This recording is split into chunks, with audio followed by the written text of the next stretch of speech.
Jetzt wird's total balla. Jetzt wird's weird. Hoffentlich nicht cringe. Das ist das Wort des Jahres, habe ich gehört. Jugendwort des Jahres. Habe ich auch cringe. gehört. Hat nichts zu tun mit dem grünen Grinch. Letztes Jahr war Lost. Lost. Ja. Wir sind so lost. Ja, ist weird alles, ne? Ist weird. Was heißt weird? Bekloppt, strange, verrückt, ne? Weird Games. Wir sind zwei Piranhas und erzählen heute ein bisschen was über unsere Spiele. Ne? Und, ja. Wir sind immer auf der Suche nach etwas Neuem.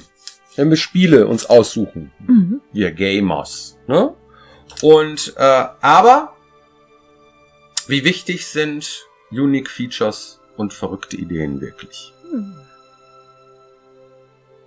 Muss man denn immer ein Unique Feature haben? Muss man immer eine verrückte Idee haben? Wir haben mal weniger als 100 Leute gefragt, welche verrückte Game-Idee hat dich sehr beeindruckt? Also einfach mal abzufragen bei den Leuten so. So, verrückte Ideen, Unique Feature, so, dieses total so. Ja? Wie wichtig ist das eigentlich? Und die haben Folgendes gesagt. Oh, gute Frage. Einige. Ich fand jetzt zum Beispiel, die ist jetzt nicht so wirklich verrückt, aber Phasmophobia mega cool in der Hinsicht, dass es halt dieses Supernatural-Feeling verbindet mit Kooperativen, dass du wirklich richtig gut im Team zusammenarbeiten musst auch. Was mich total beeindruckt hat, ist hin und wieder kommen Spiele in Spielen vor. Dann gibt es ja diesen Klassiker bei dem Vorläufer von Skyrim, wo man in dieses Bild abtaucht und auf einmal kommt so ein Level, der total in anderen Farben, ich glaube impressionistisch oder so, präsentiert wird und man ist auf einmal gefühlt in einem ganz anderen Spiel. Das ist halt jetzt wirklich kein Spiel, wo du groß Skill brauchst oder so, sondern hast irgendwie Knobeln in First-Person-Ansicht und es war eigentlich irgendwie ganz cool. Also es hat halt, es war eigentlich gar keine so verrückte Idee, aber trotzdem war es irgendwie neu. Also hat ganz gut funktioniert. Und solche Ideen in Spielen, wenn man auf einmal so ein bisschen fernab dem eigentlichen Konstrukt und fernab der eigentlichen Idee mal in eine ganz andere Richtung geht für 15 oder 20 Minuten, das finde ich immer ziemlich gut. Außer Sex-Games auf dem Amiga. Das, ich weiß nicht, ob das die Leute kennen, Genital Using. Da geht es darum, man ist ein Penis und spielt aber so eine menschliche Geschichte nach. Also man rennt durch und man findet dann einen Partner, mit dem Partner hat man dann Kinder und tut dann sein Leben so ein bisschen nachspielen, so Short-Story-Game und zum Ende stirbt man und so. Das ist auch ganz witzig gemacht, aber ich habe dann immer da gesetzt, wie kommt man darauf, da einen Penis als Figur zu nehmen? Aber ganz witzig gemacht. Das ist schwierig zu sagen, ehrlich. Also, ich glaube, das habe ich schon mal bei irgendwie so einer Fragerunde Rocket League genannt, mit dem, dass man Rennspiel mit einem Sportballspiel so verbindet. Das finde ich schon sehr crazy.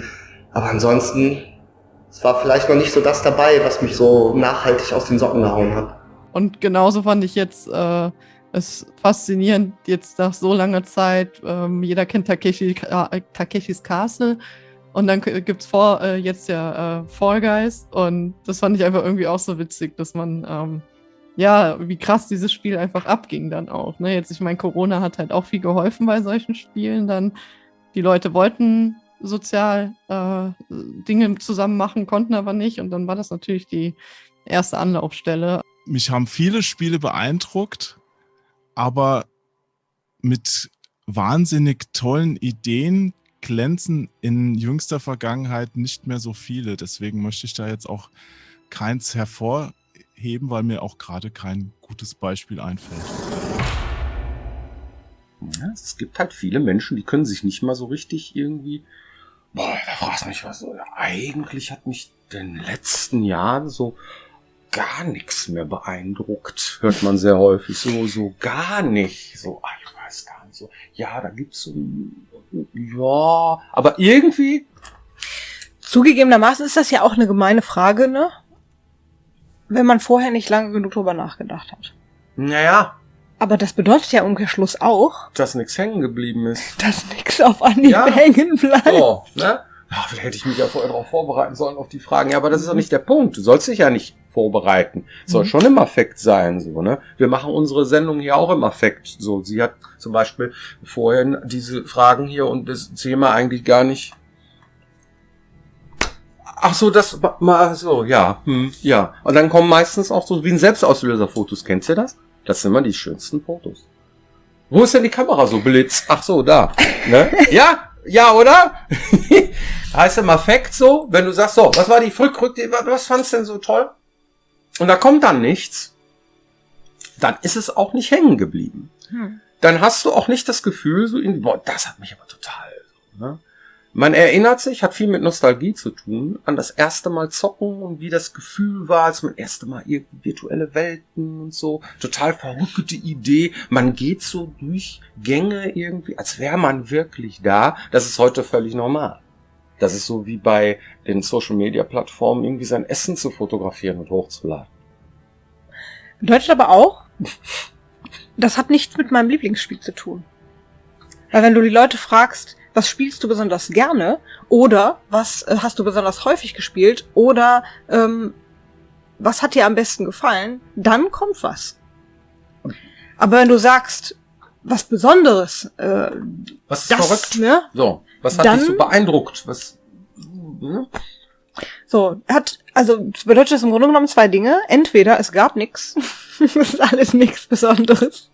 Ist ja alle nix, ne? Oder die Sachen, die vielleicht besonders waren oder solche auch deklariert werden vom Spieler nicht so empfunden. Ja, ist aber auch nix mehr, oder? Ist ja nix mehr, ist ja nix weird, ist ja alles normal, oder? Oder wie seht ihr das? Wie seht ihr das? Tja. Verrückte Game-Ideen so, ja? Was hat euch beeindruckt? Gerade in der Zeit von den Indie-Games, wo es sehr viele junge Teams gibt, die versuchen, mit ihrer verrückten Idee irgendwie zu landen bei den Spielern, was auch tatsächlich der Fall ist, finde ich. Ne? Da gibt's viele verrückte Ideen, ne? Was mit den Sinnen zu tun hat. Ne? Zum Beispiel irgendwie, wenn man Geräusche macht, so ne, in einem Spiel, dann kann man Dinge auf einmal irgendwie visuell sehen. Da wird dann simuliert, wie ein blinder Mensch hören oder seine Gegend wahrnimmt oder halt überhaupt virtuelle Welten, VR-Spiele, so ja, wo du tatsächlich wirklich drin bist und dann auch mal, wenn du Stöpsel im Ohr hast, nicht mal mehr hörst, wo du dich befindest. Ja, dann rennst du vor einen Schrank und so. Ich finde das schon ziemlich verrückt. Ja, also Anderes Beispiel, was mir einfällt, ist zum Beispiel Pokémon Go. ja. Es haben unfassbar viele Menschen Pokémon Go gespielt. Die haben sich versammelt an Plätzen, da wurden Straßen gesperrt irgendwie. Die Leute hatten Angst, dass die in Zukunft irgendwie über Brücken fallen und was nicht alle. Weil unglaublich viele Menschen auf dieses Spielprinzip, spiel doch mit deinem Handy draußen und lauf dabei und treff dich mit anderen Menschen, die dasselbe tun, angesprungen sind. Und das war eine neue, verrückte Spieleidee. Ja, ich weiß, vorher gab es Ingress oder so, aber die ist so richtig gezündet mit Pokémon bei den Leuten. Das war das Spielprinzip, das hat funktioniert und richtig gezündet bei der Masse. Da geht's um den Massenmarkt, sonst tatsächlich erst bei Pokémon so, ja. Ja.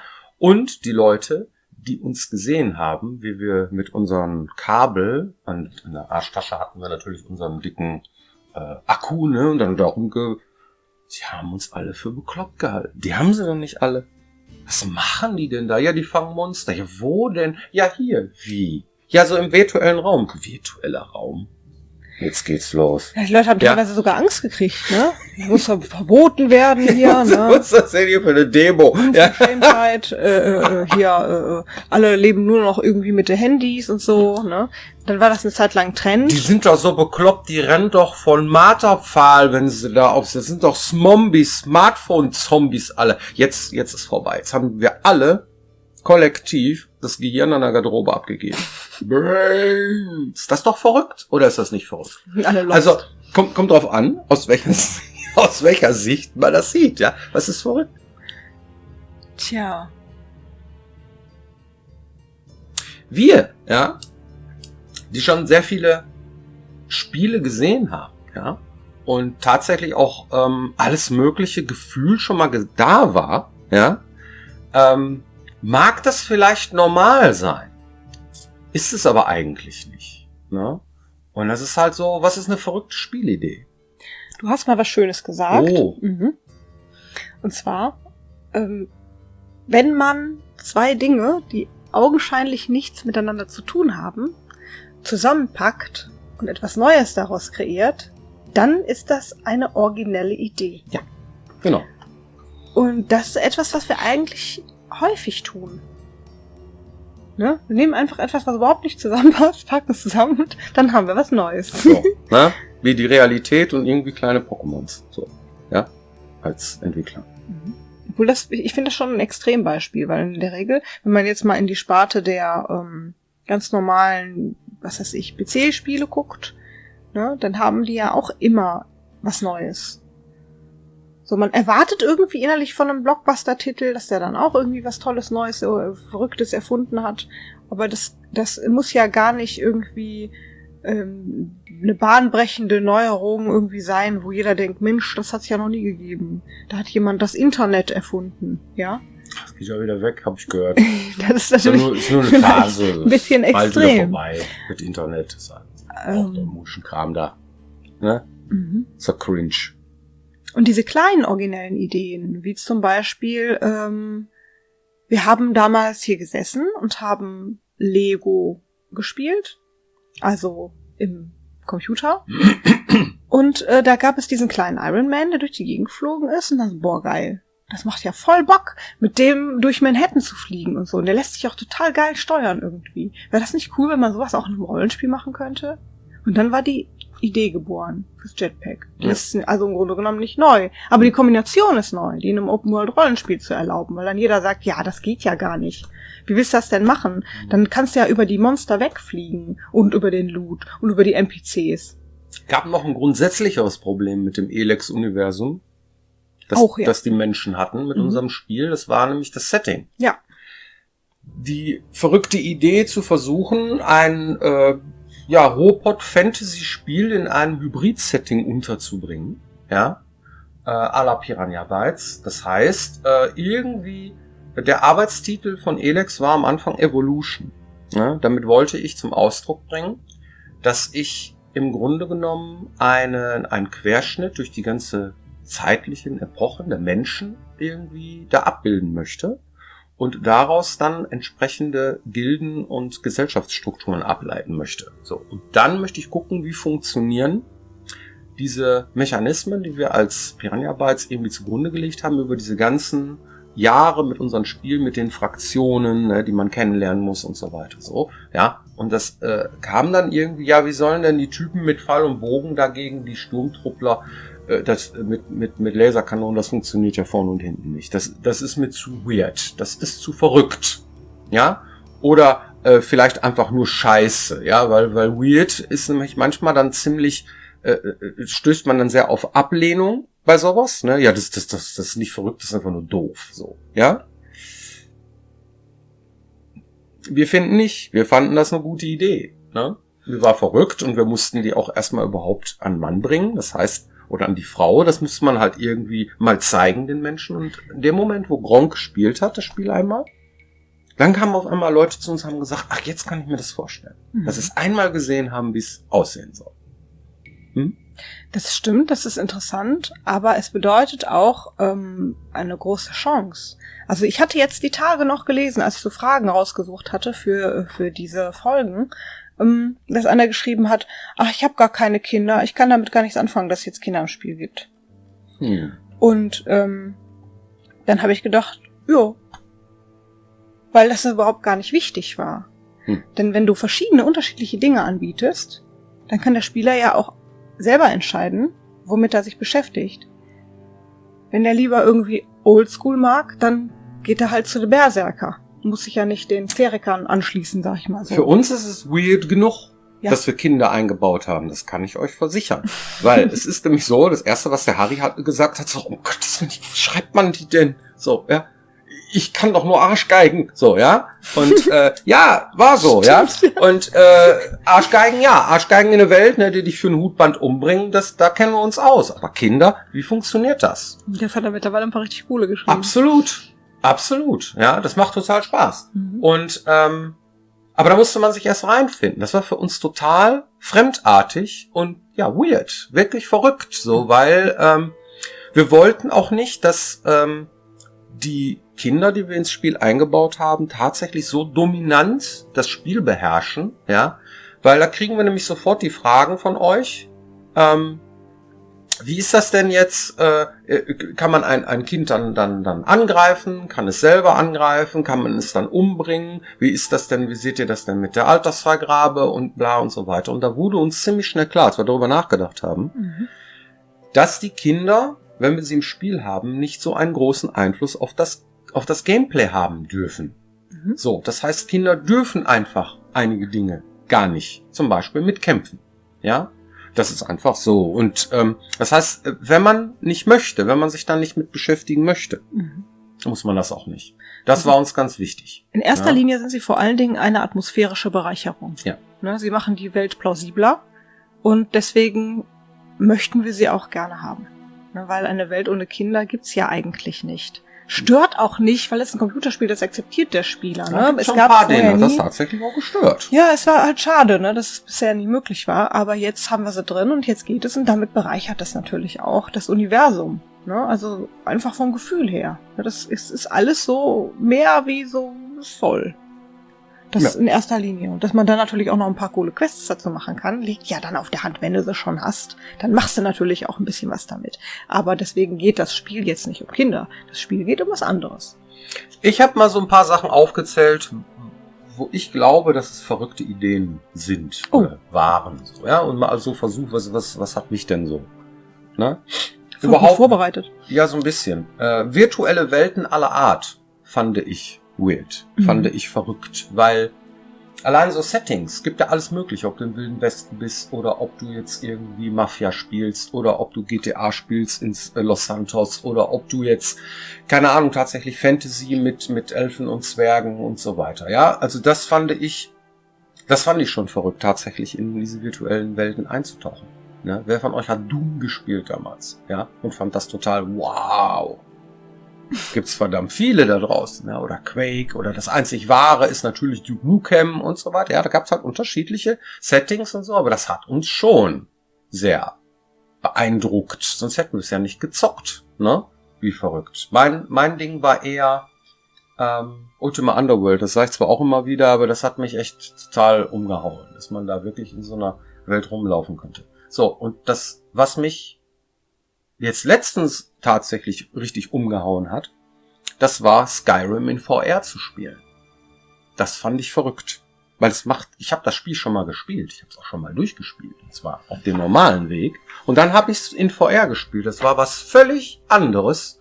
Und fand ich so wahnsinnig beeindruckend, ja, dass ich diesen ganzen Motion Sickness Kram so überhaupt mich über mich ergehen lassen und stundenlang dann, weißt du, war mir schlecht und so, fand ich so toll, ja, dass ich dann tatsächlich auch durchgespielt habe. Was ich total witzig fand, ist, dass wir haben Skyrim ja vorher auch schon mal durchgespielt und da hatte man diese Begleiterin Lydia, ja, wer sie noch kennt. Und Lydia ist halt ein Charakter, die hat halt so viel eigentlich gar nicht zu sagen. Die ist halt da und kommt mit. Oh. Sagt die immer, wenn man ihr zu nahe kommt. So. Aber in VR war das auf einmal so voll die coole Tussi. Ja. Weil die halt echter war. Ja. Da war halt die richtige Lydia halt dabei. Die hat zwar immer noch nicht viel zu sagen, aber das ist halt ihr Charakter. Ja. Ja, also in VR fühlt sich alles einfach irgendwie echter an. Absolut. So, ne? Und das war richtig cool. Das war richtig cool. Kann ich nur jedem empfehlen, weil diese großen das ist wieder so ein Mammutprojekt, sagst du immer. Oder wie nennst du das? Mammutprojekt oder so ein Brecher? Oder, ja. Ne? Aber ich suche mir auch mal diese Dinger raus, ne? Weil wenn schon dann richtig, ne? Eintauchen so. Das ist so eher so mein Ding. Was ich auch beeindruckend fand, war die Stefan Raab Autoball-WM-Geschichte, ja, die es mittlerweile als Computerspiel gibt. Fand ich auch verrückt, dann mit dem Auto Fußball zu spielen, also Autoball, ne? Und 2 Tore und in der Mitte und bla und so. Mittlerweile gibt's Rocket League und jeder kennt es. Aber ich weiß, dass zuerst der Stefan Raab das mit echten Autos gemacht hat und mit so riesen Gummibällen. Ja, das fand ich sehr verrückt. Und eine verrückte Idee, die fand ich auch. Und da musste ich mich auch erst dran gewöhnen. muss ich ganz ehrlich sagen, fand ich Dungeon Keeper. Weil man hat immer gerne Aufbaustrategie und Zeugs gemacht, so, und dann ist man irgendwie immer der strahlende Held und das Schlimmste, was einem passieren kann, ist, wenn der Nachbar bei einem einbricht oder die Monster kommen aus den Katakomben und so weiter. Und bei Dungeon Keeper warst du der Typ, ja, der denen da oben auf den Keks geht. Das heißt, du warst der Böse. Du solltest jetzt deine Kreaturen, ja, da unten in deinem Dungeon, weil du baust den Dungeon, du baust das Gold ab und so, und dann kommt irgendwann der Held, das heißt der, den du eigentlich immer gespielt hast in den Computerspielen, klassischerweise, ja, und den musst du dann bekämpfen, weil das ist dann irgendwie dein Endgegner. Das fand ich verrückt. Ja, ganz in der Tat. Da habe ich gedacht, kann ich mir nicht vorstellen, den Bösen zu spielen. Konnte ich mir das nicht vorstellen, muss ich ehrlich sagen. Hatte ich genau so ein Problem, so wie viele Spieler so ein Ding, das ist aber weird. Das ist aber weird, so, ne? Ist vielleicht mittlerweile normal, keine Ahnung, aber das hat mich schon so ein bisschen, und als ich es dann gespielt habe, fand ich super. Klar, war super. Dungeon Keeper, hallo? Ne? Das Also da habe ich auch noch ein Beispiel, ein absolutes Highlight, was jetzt in meiner Liste wäre. Früher war es immer so, es gab Computerspiele und du hast immer versucht, technisch den nächsten Schritt zu erreichen. Ne, und das ist ja auch teilweise heute noch so, aber es gab immer dieses so, du darfst niemals hässlicher werden als beim letzten Mal und dann über diese verschiedenen Epochen hinweg waren Computerspiele dann immer realistischer, immer mehr nah an der Realität und damit auch immer schöner. Und dann kommt Minecraft.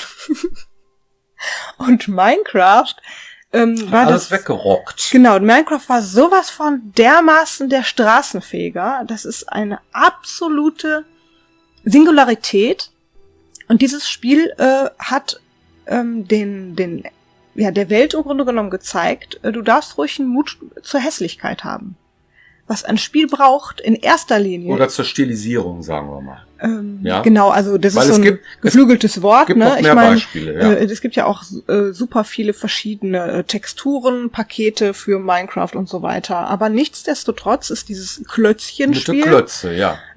Etwas, was die Leute einfach total angenommen haben, womit man unfassbar viel machen kann, und Kreativität und Spielspaß steht an erster Stelle. Das Absolut. ist so, ne? Das heißt nicht, dass ein anderes Spiel jetzt nicht mehr hübsch sein soll, ne? Weil der Fortschritt, Technologie, das geht weiter, aber es läuft so ein bisschen parallel. Es hat, glaube ich, sehr vielen Entwicklern, vor allen Dingen Indie-Entwicklern, die Chance gegeben, ja, du darfst auch mit Pixelgrafik auch noch mal was machen. Du darfst auch mit Oldschool-Sachen noch mal was machen, und die Leute nehmen das an. Das ist nicht weg, nur weil wir jetzt weiter sind. Und deswegen haben wir eine sehr viel größere Auswahl an Dingen, die unterschiedlich aussehen. Und das ist etwas, was ich als Riesenbereicherung empfinde. Und das fand ich auch ziemlich weird, dass das funktioniert. Und das hat mich persönlich total gefreut. Denn je größer die Bandbreite der Dinge ist, die ich als Spieler kriegen kann, desto mehr kann ich mir auch irgendwie meine Sachen rauspicken, die ich jetzt besonders gerne mache. Das gilt auch für PUBG. Und von Epic hier mittlerweile, wie heißt es? Fortnite? Fortnite, Battle Royale, ne? Das ist genauso. Das war das Erfolgreichere, ne? Obwohl PUBG vorher auch schon sehr erfolgreich war. So, ne? Das ist sehr, sehr weird. Was ich noch weird fand, war Magic Carpet. Fliegender Teppich. Mit fliegenden Teppich in der Gegend rumballern und Feuerbälle schmeißen, fand ich super beeindruckend. Bei Nintendo DS Zelda Spirit Tracks fand ich total verrückt, dass man reinpusten musste, ja, um irgendwie einen Ventilator zum Drehen zu bringen oder eine Flöte zu spielen. Da wird wahrscheinlich einfach beim Mikro irgendwie abgefragt oder so, und dann, wenn ich da reinpuste, der Wind oder so, und dann dreht sich das. Also ist mir schon klar, wie es funktioniert, aber ich fand's cool, dass ich das Ding anpusten muss. Das fand ich ziemlich weird. Und eine Sache, die ich auch echt verrückt finde, das ist Phasmophobia und dieses Radio. Die haben mittlerweile ein Update rausgebracht. Ja. Das war gruselig. Dann gehst du mit dem Radio rein, so, in so einen Raum. Der Geist ist irgendwo. Du bist ja von FBI oder was weiß ich was für Investigations, hier Ghostfacers oder sowas, ja. Und gehst dann da rein und dann sprichst du mit dem Radio, bist du da, und dann spricht dieser Geist mit dir, so. Boah. Mittlerweile haben sie sogar so eine richtig miese Stimme da eingebaut mit dem neuesten Upgrade und so, weißt du, ne? steh neben dir. So. Das fand ich auch total weird. Ich hatte mich mal über dieses Thema unterhalten mit dem André von Viz Games. Ja. Die haben zum Beispiel Pineview Drive gemacht. Und die hatten auch darauf, also er hatte so ein bisschen erzählt über Technologie, die quasi guckt, wie der Spieler reagiert. Also Beispiel, und ich fand das ganz schrecklich. Als ich noch ein Kind war, da wurde mir immer erzählt, du brauchst keine Angst vor Hunden haben. Denn wenn du keine Angst hast, dann tut dir der Hund auch nichts. Der kann nämlich riechen, wenn du Angst hast. Das macht ja noch schlimmer. So, oder? Das ist total schrecklich, wenn ich das Gefühl habe, wenn ich Angst habe, dann erst springt der Hund auf mich dann habe ich Angst. Dann habe ich doch sofort Angst. Also das fand ich ganz furchtbar. Und so ähnlich funktioniert auch das Computerspiel. Das guckt nämlich, was tut der Spieler. Das heißt, wenn du zum Beispiel ängstlich spielst, du bleibst zu lange stehen und zögerst, dann kommt dann in dem Moment irgendwas Fieses. Zum Beispiel, dass du von der Seite angehaucht wirst.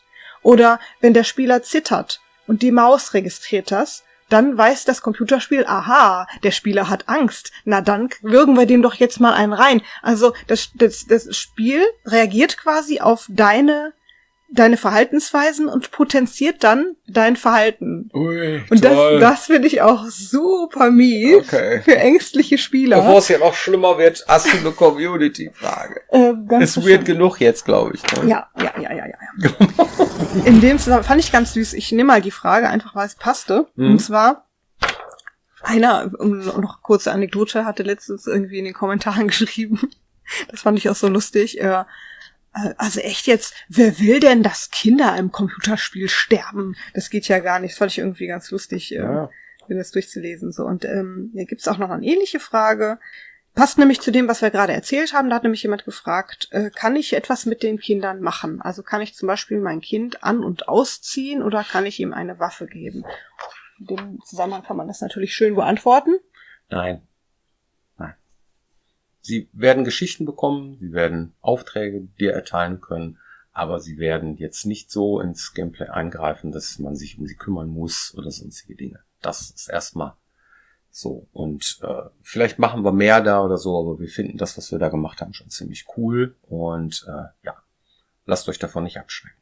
Genau. Gut, wir hoffen, damit sind eure Fragen beantwortet oder ein bisschen. Und wir sehen uns hoffentlich nächste Woche wieder hier, wenn es heißt Weird TV. Tschö. Ciao.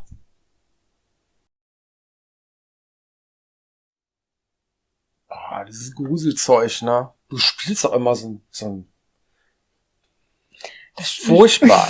Schöne ist, bei Fassmutter muss ich nicht alleine reingehen. Dann kann ich jemanden mitnehmen.